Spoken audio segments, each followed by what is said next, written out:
Hi, my name is Adam Hebener. I'm the CEO of Modern Mortgage, and this is today's Modern Minute. And guys, I want to use this Modern Minute to talk to our community about the thesis that I've been using to help me understand what is coming and where we're at in society, in history, and some of the things that are going on around us.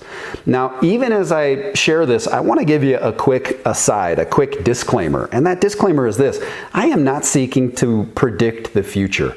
I want you to know I have a pretty high conviction level about what I believe is coming and what I believe is happening now.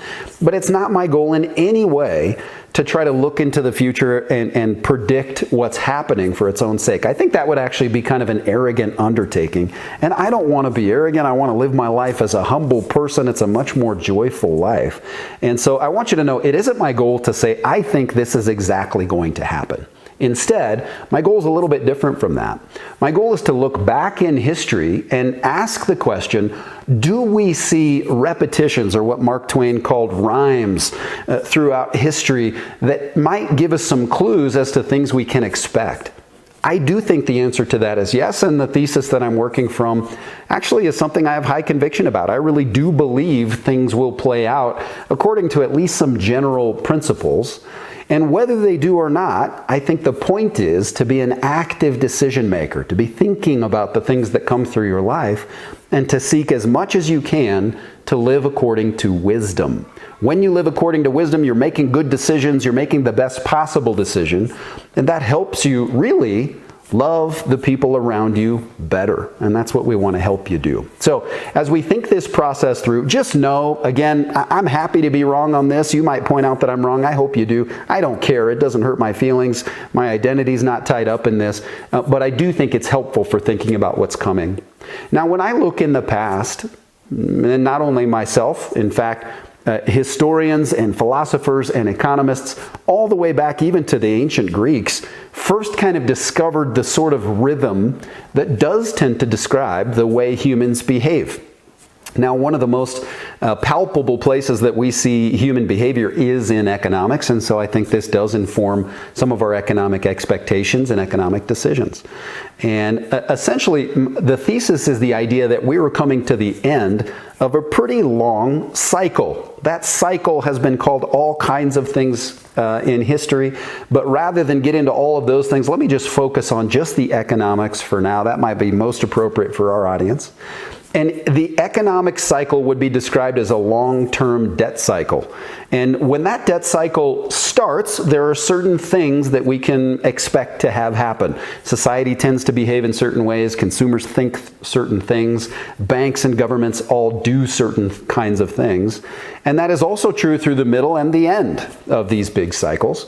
And I believe it's currently the actions that we see around us are describing kind of the end of a long-term debt cycle. Now, there's all kinds of things we can expect. One of them is just social unrest, and certainly we see a lot of that. You can expect to have a huge gap between the wealthy and those who don't have that wealth, and certainly it's the biggest gap we've seen in history. Other things you'll see, like anti-institutionalism, just the destruction of institutions. Ideas that at one point were considered crazy are now considered maybe plausible, where we tear down things we used to trust and think about rebuilding them. And another thing that we can kind of expect is a pretty substantial liquidity crisis. And that's why you've seen us talking about the place that we're in those terms. I believe that the liquidity crisis has already come. There's very little debate about this at this point, but it was something we were talking about long before the liquidity crisis actually came into place. Now, that liquidity crisis historically is followed by two other steps in the narrative. The second would be kind of a period of hope, which follows directly after a liquidity crisis. And that period of hope is a time where people kind of think, hey, it's all over, we made it, and their behavior starts to become exuberant. They get really, really excited. Now, we're seeing $3 billion a day move into the stock market from retail investors. Now, retail investors, that means people like you and me, not big companies, not hedge funds, not professionals, but what the professionals call the dumb money, unfortunately. It's coming in through Robinhood and Betterment and all kinds of other apps, E-Trade and things like that, into the stock market, and is pushing the stock market to all-time highs. Now, that's happening as a result, not of fundamentals, not because companies are back, not because they're doing good things, but because people feel hopeful. And that is good. I'm glad that they feel hopeful. I feel hopeful too, and I want our country and our society to feel that way. That said, unfortunately, that hope period is kind of a predictable period. It has happened, it has followed those major liquidity crises in the past. And the hope phase has been followed by another phase, which I think is worth our attention. That phase is what I would describe, although it has lots of names historically, I would describe that period as a solvency crisis. So you move from liquidity to hope to solvency.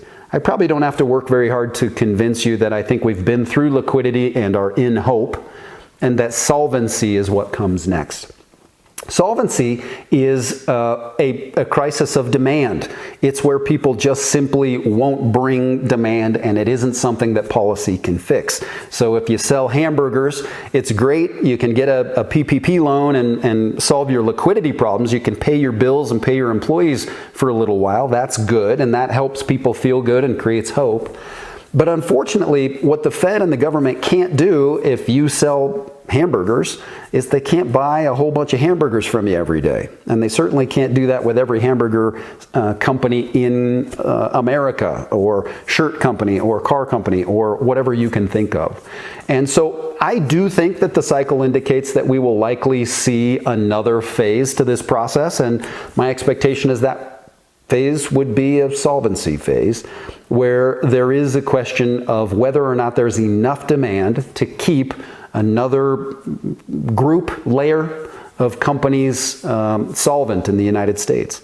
Now, whether that happens or not is unknowable, but I do think history seems to indicate it's likely. If you were to ask me when that's to happen, it's hard to predict, obviously. I think the biggest change that the Fed and the government bring in is they compress and elongate time frames. So it's hard to know how that money printing will affect time frames. But if you really forced me, I think I would say probably the earliest you would see solvency hit would be third quarter, fourth quarter, probably something like that. Right in that time frame is when I personally am expecting it. Now, am I right about this? The answer is it doesn't really matter if I'm right. What's important is that we're building a framework to help us think about what might be coming so that we can make decisions. What I want you to do is actually benefit from this hope phase. During the hope phase, I want to really encourage you to take advantage of the opportunity that exists in this period. And again, it might be 3 months, it might be 3 years long. We just don't know. And through that period, what you want to do is you want to take action to be as wise as you possibly can. It's exceptionally important to build reserves.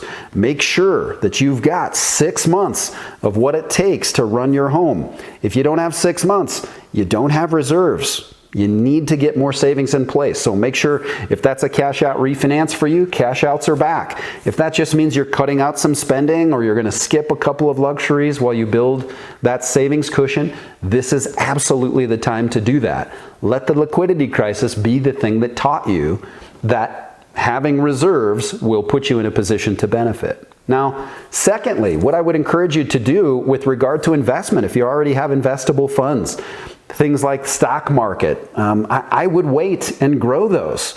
I personally would not be putting a whole bunch of money in the stock market until you get to watch this process play out. Now, I'm not a financial advisor. You do what you think is right. But I want you to understand at least the framework, which has been informed by history, so that you can be making some of the best possible decisions for you. Now, much more could be said about this, and we're thinking about how best to get that to you. But in the meantime, talk with us. Email us, like, share, and subscribe. Comment in the comments. Let us know your thoughts on this, because I want to make sure I'm catering comments and opinions and discussions to what's most helpful to our community. So, guys, thank you for the privilege of interacting with you. I hope this is helpful, and we'll look forward to talking to you again very soon. Take care. Bye-bye.